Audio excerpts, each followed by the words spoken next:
Hi students, welcome back to my channel. ఈరోజు మనము ఈ వీడియోలో అరిథమెటిక్ ప్రోగ్రెషన్స్లోని ఎక్సర్సైజ్ 5.4లోని క్వశ్చన్ నెంబర్ 5ని సాల్వ్ చేద్దాం. నా ఛానల్ని కనుక మీరు ఫస్ట్ టైం విజిట్ చేసినట్లయితే ప్లీజ్ నా ఛానల్ని సబ్స్క్రైబ్ చేసుకోండి.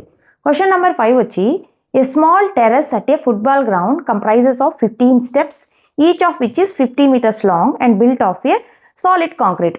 Each step has a rise of 1.4 meter and a thread of 1.2 meters. See figure 5.8. Calculate the total volume of the concrete required to build the terrace. అంటే ఏమంటున్నారు, ఒక football గ్రౌండ్కి terrace ఉందంట. ఆ టెర్రస్ ఎలా ఉందంటే అది 15 స్టెప్స్ని యూస్ చేసి కన్స్ట్రక్ట్ చేశారు ఆ ఫుట్బాల్ గ్రౌండ్ యొక్క టెర్రస్ని. దాంట్లో ఎలా ఉంది, ఈచ్ స్టెప్ లాంగ్, ఎంత లాంగ్ ఉంది, డిస్టెన్స్ ఎంత ఉంది, 50 meters లాంగ్. అంటే ఇక్కడ చూసారా ఎంత లెంత్ ఉంది, ఒక్కొక్క స్టెప్ ఎంత లెంత్ ఉందంటే 50 meters ఉంది. Step has a rise of 1.4 meter. 1.4 rise అంటే హైట్, ఒక స్టెప్ యొక్క హైట్ అంటే హైట్ ఉంటుంది కదా, ఏదైనా ఒక స్టెప్ తీసుకుంటే అది ఎంత ఉందంట, 1.4 meters ఉందంట. And thread of 1.2 meters. Thread అంటే ఏమంటే మనం కాలు పెడతాం కదా, స్టెప్ ఉంటుంది, ఆ స్టెప్ మీద మనం కాలు పెడతాం కదా, ఆ కాలు పెట్టే లెంత్, ఆ లెంత్ ఎంత ఉందంటే 1.2 meters ఉంది. ఇక్కడ చూడండి ఇది మనం ఇక్కడే కదా మనం కాలు పెట్టేది, సో అది ఎంత ఉంది, 1.2 meters ఉంది. Calculate the total volume of the concrete required to build the terrace. ఇది ఇలా ఉంటే ఈ 15 స్టెప్స్ని ఈ particular length and breadth and హైట్తో కన్స్ట్రక్ట్ చేయడానికి ఎంత కాంక్రీట్ అవసరం అవుతుంది చెప్పండి అని అడుగుతున్నారు. ఓకే, మనం ఫస్ట్ ఇది చేసే ముందు ఫస్ట్ ఒకటి అర్థం చేసుకోవాలి. ఇది చూడండి, ఇది జస్ట్ నేను ఒక స్టెప్ని తీసుకుంటున్నాను అర్థం చేసుకోవడానికి. నేను ఇక్కడ స్టెప్ని డ్రా చేశాను, ఒక స్టెప్, జస్ట్ మనకు 15 steps ఉన్నాయి, నేను ఒక స్టెప్ని డ్రా చేశాను. చూడండి, ఇది హైట్. మనము స్టెప్లో వెళ్ళినప్పుడు స్టెప్స్ మీద కాలు పెట్టిన వెళ్ళేటప్పుడు ఫస్ట్ హైట్ ఉంటుంది, తర్వాత ఏముంటుంది, బ్రెత్ ఉంటుంది. అంటే దేని మీద మనం కాలు పెడతామో అది బ్రెత్. ఇది చూడండి, ఇది హైట్, మనం కాలు పెట్టేది బ్రెత్. ఎంత లెంత్ ఉంటుందో అంటే పొడుగా ఉంటుంది, ఎంత పొడుగా ఉంటుంది, ఇక్కడ స్టెప్ చూసారు కదా, స్టెప్ అది లెంత్. అంటే మన స్టెప్లో ఏమేమి ఉన్నాయి, లెంత్ ఉంది, హైట్ ఉంది, బ్రెత్ ఉంది. ఇది ఏ షేప్లో ఉంది, ఇది ఒక క్యూబాయిడ్. సో మనము దీన్ని కన్స్ట్రక్ట్ చేయడానికి మనం జస్ట్ ఎంటీగా పెట్టేయలేము కదా, లోపల కూడా ఉండాలి మనకు ఆ కాంక్రీట్ అనేది, లోపల కూడా ఫుల్గా, దీంట్లో అంతా ఫుల్గా మనం లోపల వేస్తేనే అది బిల్డ్ అవుతుంది. సో మనం ఏం కనుక్కోమన్నారు, వాల్యూమ్ని కనుక్కోవాల్సింది. జస్ట్ లెంత్, అది జస్ట్ ఏరియా కానీ అట్లా సర్కమ్స్టెన్స్ అది కాదు కనుక్కోవాల్సింది, వాల్యూమ్ కనుక్కోవాలి. సో ఈ క్యూబాయిడ్కి వాల్యూమ్కి ఫార్ములా ఏమి, వాల్యూమ్కి ఫార్ములా V = LBH మనకు తెలిసి ఉండాలి. ఓకే, ఇది ఒక స్టెప్కి. ఓకే, సో మనము దీనికి పర్టికులర్ మొత్తం వాల్యూమ్ కనుక్కోవాలంటే ఏం చేయాలంటే ప్రతి ఒక్క స్టెప్కి మనం వాల్యూమ్ క్యాలిక్యులేట్ చేసి దాన్ని యాడ్ చేయాలి. మనకు ఫస్ట్ చూద్దాం ఇది ఏదైనా ఏపీ ఫామ్ అవుతుందా లేదా అని. ఒక ఏపీ ఫామ్ అయితే మనకేముంది, జస్ట్ 1 2 3 క్యాలిక్యులేట్ చేసి దాని నుంచి సమ్ ఆఫ్ 15 numbers చేసిస్తే మనకు టోటల్ వాల్యూమ్ వచ్చేస్తుంది. ఫస్ట్ చూద్దాం. ఇప్పుడు చూడండి, ఫస్ట్ స్టెప్లో ఏముంది, ఫస్ట్ స్టెప్కి హైట్ 1/4, బ్రెత్ మనం కాలు పెట్టేది 1.2, తర్వాత ఈ లెంత్ ఎంత ఉంది, ఈ length same 50 meters. Okay, first దానికి చూడండి, ఫస్ట్ V1 క్యాలిక్యులేట్ చేద్దాం. V1 ఫస్ట్ స్టెప్కి LBH ఎంత ఉంది, లెంత్ ఎంత ఉంది 50, నెక్స్ట్ బ్రెత్ ఎంత ఉంది, బ్రెత్ మనం కాలు పెట్టేది 1.2 ఇంటూ హైట్ ఎంత ఉంది 1.4. ఓకే, ఇది ఫస్ట్ దానికి. ఇప్పుడు సెకండ్ దానికి కావాలనుకోండి, నేను ఈ స్టెప్ క్యాలిక్యులేట్ చేయాలి. ఈ స్టెప్ క్యాలిక్యులేట్ చేయాలి, జస్ట్ నేను ఇంత క్యాలిక్యులేట్ చేస్తే సరిపోతుందా, ఇక్కడ కూడా రైజ్ ఎంత ఉంది 1.4, ఇక్కడ కింద 1.4 అంటే ఇక్కడ కూడా 1.4. నేను జస్ట్ నాకు ఇక్కడి నుంచి క్యాలిక్యులేట్ చేసి ఈ లెంత్, ఈ బ్రెత్, ఇప్పుడైతే ఇక్కడ హైట్, ఇక్కడైతే 1.4, ఇక్కడ బ్రెత్, ఇది చేంజ్ అవ్వదు. ఎందుకంటే ప్రతి ఒక్క స్టెప్కి మనం కాలు పెట్టే సైజు సేమ్గా ఉంటుంది. మనం స్టెప్స్ చూసాం కదా, స్టెప్స్ మారుతూ ఉండదు. స్టెప్స్ మనం కాలు పెట్టే ప్లేస్ అంతా మారుతూ ఉంటుందా, ఒక్కొక్క స్టెప్ ఇంకొక స్టెప్ వేరేగా ఉంటుందా, ఉండదు. అంటే సేమ్గా ఉంటుంది. ఈ స్టెప్కి 1.2 బ్రెత్ ఉందంటే సెకండ్ స్టెప్ కూడా, థర్డ్ స్టెప్ కూడా, అన్ని స్టెప్స్ కూడా 1.2నే బ్రెత్ ఉంటుంది. ఇంకా ఈ లెంత్ కూడా మన స్టెప్స్కి మారుతూ ఉండదు. ఒక ఫస్ట్ స్టెప్కి లెంత్ ఇంత పొడవు ఉందంటే సెకండ్ స్టెప్ కూడా అంతే పొడవు ఉంటుంది, థర్డ్ స్టెప్ కూడా అంతే పొడవు ఉంటుంది. అంటే లెంత్ కూడా సేమ్, లెంత్ మారదు, బ్రెత్ మారదు.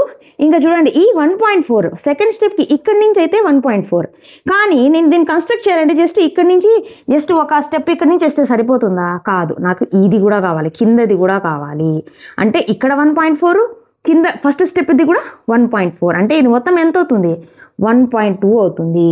అలాగే థర్డ్ స్టెప్ కావాలంటే జస్ట్ ఇక్కడి నుంచి అయితే 1.4, కిందది కూడా వాల్యూమ్ కావాలి మనకి, కిందది కూడా కాంక్రీట్ వేస్తేనే అది కన్స్ట్రక్ట్ చేయగలుగుతాము. అంటే ఏమవుతుంది, ఇక్కడ 1.4, సెకండ్ స్టెప్ది 1.4, థర్డ్ స్టెప్ది 1.4, అంటే థర్డ్ స్టెప్కి ఏమవుతుంది 3/4, అంటే సెకండ్కి నేను 2/4 అని రాసుకుంటే ఫస్ట్కి 1/4, సెకండ్కి 2/4, థర్డ్కి 3/4, ఫోర్త్కి 4/4, అలా హైట్ ఒక్కటే మారుతూ ఉంది, బ్రెత్ అండ్ లెంత్ సేమ్గా ఉన్నాయి. ఇప్పుడు ఫస్ట్ V1 అయితే మనం క్యాలిక్యులేట్ చేద్దాం. ఫస్ట్ ఏమవుతుంది 2 1s 250s. ఇక్కడే మనం యాక్చువల్గా హైట్కే AP అని రాసేయచ్చు. మనం అలా కాకుండా ఒక్కొక్క స్టెప్కి వాల్యూమ్ క్యాలిక్యులేట్ చేసుకుంటా వెళ్ళి ఆ వాల్యూమ్స్ని చూద్దాం, డిఫరెన్సెస్ కామన్గా ఉందా లేదా. కామన్గానే ఉంటుంది, ఎందుకంటే హైట్ ఒకటే మారుతుంది, మిగతా కాన్స్టెంట్గా ఉన్నాయి కాబట్టి ఈవెన్ వాల్యూమ్ కూడా కాన్స్టెంట్గా వస్తుంది. కానీ మనం ఫస్ట్ ఒక 2-3 వాల్యూమ్స్ కనుక్కొని దాని మధ్య డిఫరెన్సెస్ చూసి అది AP అని కంక్లూడ్ చేసి దాని నుంచి మనము సమ్ ఆఫ్ 15 స్టెప్స్ చేసేస్తే అయిపోతుంది. మనం మొత్తం ఎంత కాంక్రీట్ కావాలి దాన్ని కన్స్ట్రక్ట్ చేయడానికి వచ్చేస్తుంది. ఓకే, ఫస్ట్ V1 చేద్దాం. ఇది ఫస్ట్ స్టెప్కి ఎంత వచ్చింది, 2 1s 225s. సో 25/4 ఫస్ట్ V1కి ఫస్ట్ స్టెప్ కన్స్ట్రక్ట్ చేయడానికి కావాల్సిన వాల్యూమ్ ఇది. V2 second స్టెప్కి LBH. లెంత్ ఏమైనా మారుతుందా, స్టెప్కి లెంత్ ఏమైనా మారుతుందా, మారదు. సో ఇది 15 ఉంటుంది. ఇంకా బ్రెత్ ఏమైనా మారుతుందా, మనం కాలు పెట్టే ప్లేస్ ఏమైనా మారుతుందా, మారదు, అది సేమ్ 1/2. నెక్స్ట్ హైట్, ఇక్కడ చూసారా LBH కదా ఫార్ములా. సో LBH హైట్ ఇక్కడ 1/4, ఇక్కడ 1/4, అంటే 2/4 అని రాసుకుందాం. 1/2 అని కాకుండా 2/4, అంటే 1/4 2 వచ్చాయి అనమాట. 2 క్యాన్సిల్ అవుతుంది. దీన్ని క్యాన్సిల్ చేయొచ్చు, కానీ క్యాన్సిల్ చేయకుండా 50/4 అనే పెట్టుకుందాం. ఎందుకంటే మనకు తర్వాత ఏపీని ఫామ్ అంటే సిరీస్ రాసి దాంట్లో డిఫరెన్సెస్ కనుక్కునేటప్పుడు ఈజీగా అవుతుంది. 4 ఒకటే డినామినేటర్ పెట్టుకుందాం, 4. ఇంకా V3 క్యాలిక్యులేట్ చేద్దాం. V3 కూడా LBH. L అంటే లెంత్ మారదు, 50. బ్రెత్ అంటే మనం కాలు పెట్టే ప్లేస్, థర్డ్ స్టెప్ కూడా మారదు, అది కూడా 1/2నే సేమ్. తర్వాత హైట్ ఒకటి, థర్డ్ స్టెప్కి 1/4 అంటే 3/4.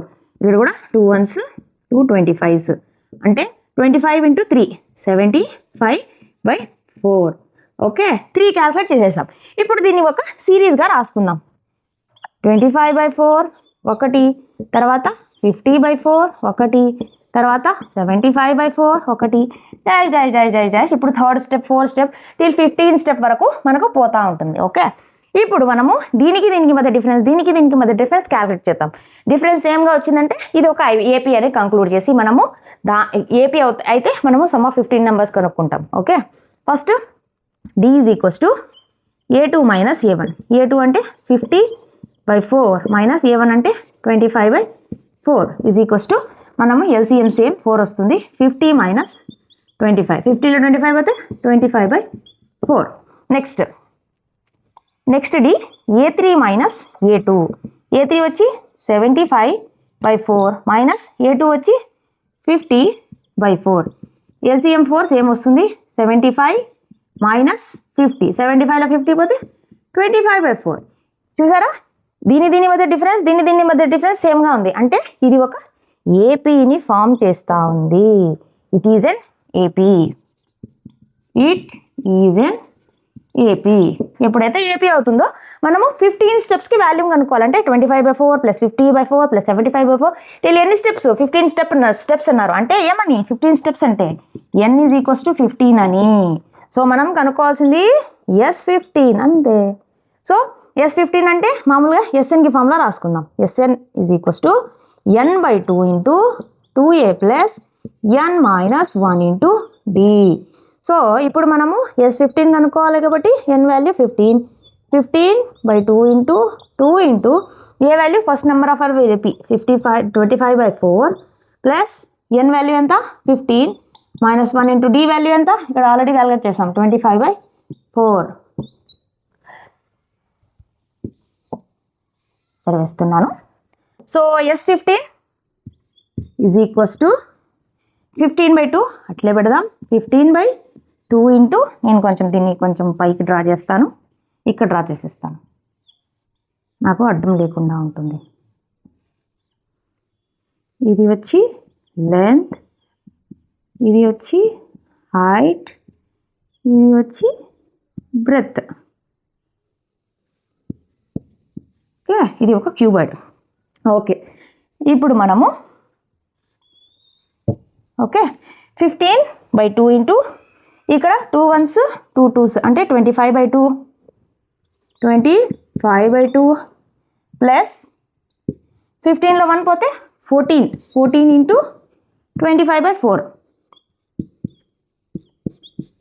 ఇక్కడ 2తో క్యాన్సిల్ అవుతుంది 2 2s 2 7s సో 15/2 ఇంటూ 2ని ఇక్కడ ఎల్సిఎం తీయచ్చు ఇక్కడ 2 ఉంది కాబట్టి 2 ఎల్సిఎం తీస్తే 25 plus 25 into 7 25 into 7 7 5s 35 7 2s 14 plus 3 17 175 15/2 into 25 plus 175 ఎంత అవుతుంది 200/2 2 1s 200s ఇక్కడ మళ్ళీ 2 ఉంది 2 1s 2 50s అంటే 15 ఇంటూ 50 ఎంత అవుతుంది 5 5s 25 5 1s 5 6 7 750 so is equals to 750 length breath height అన్ని మీటర్స్ కాబట్టి ఏమవుతుంది అది మీటర్ క్యూబ్ అవుతుంది వాల్యూమ్ సో మనకు ఎంత కాంక్రీట్ అవసరం అవుతుంది ఈ 15 స్టెప్స్ కన్స్ట్రక్ట్ చేయడానికంటే 750 మీటర్ క్యూబ్ అవుతుంది ఓకే జస్ట్ మనము అర్థం చేసుకోవాలి క్వశ్చన్ని బాగా ఒక 2-3 సార్లు మీరే దీన్ని ప్రాక్టీస్ చేస్తే మీకే అర్థమైపోతుంది ఓకే అంతే స్టూడెంట్స్ ఈ వీడియోలో ఈ ఒక్క ఎగ్జాంపుల్ ఒక క్వశ్చనే పెడుతున్నాను ఎందుకంటే ఇది కొంచెం కాన్సెప్ట్ రిలేటెడ్ కాబట్టి ఓకే నేను ఇచ్చిన ఎక్స్ప్లెనేషన్ మీకు అర్థమైంది అనుకుంటున్నాను మీకు ఏమైనా డౌట్లు ఉంటే కమెంట్ చేయండి ఖచ్చితంగా రిప్లై చేస్తాను నా వీడియో కనుక మీకు నచ్చినట్లయితే నా వీడియోని లైక్ చేయండి నా ఛానల్ని ప్లీజ్ సబ్స్క్రైబ్ చేసుకోండి నన్ను సపోర్ట్ చేయండి వీలైతే హైప్స్ పాయింట్స్ ఇవ్వండి నెక్స్ట్ వీడియోలో మళ్ళీ కలుద్దాం థ్యాంక్ యూ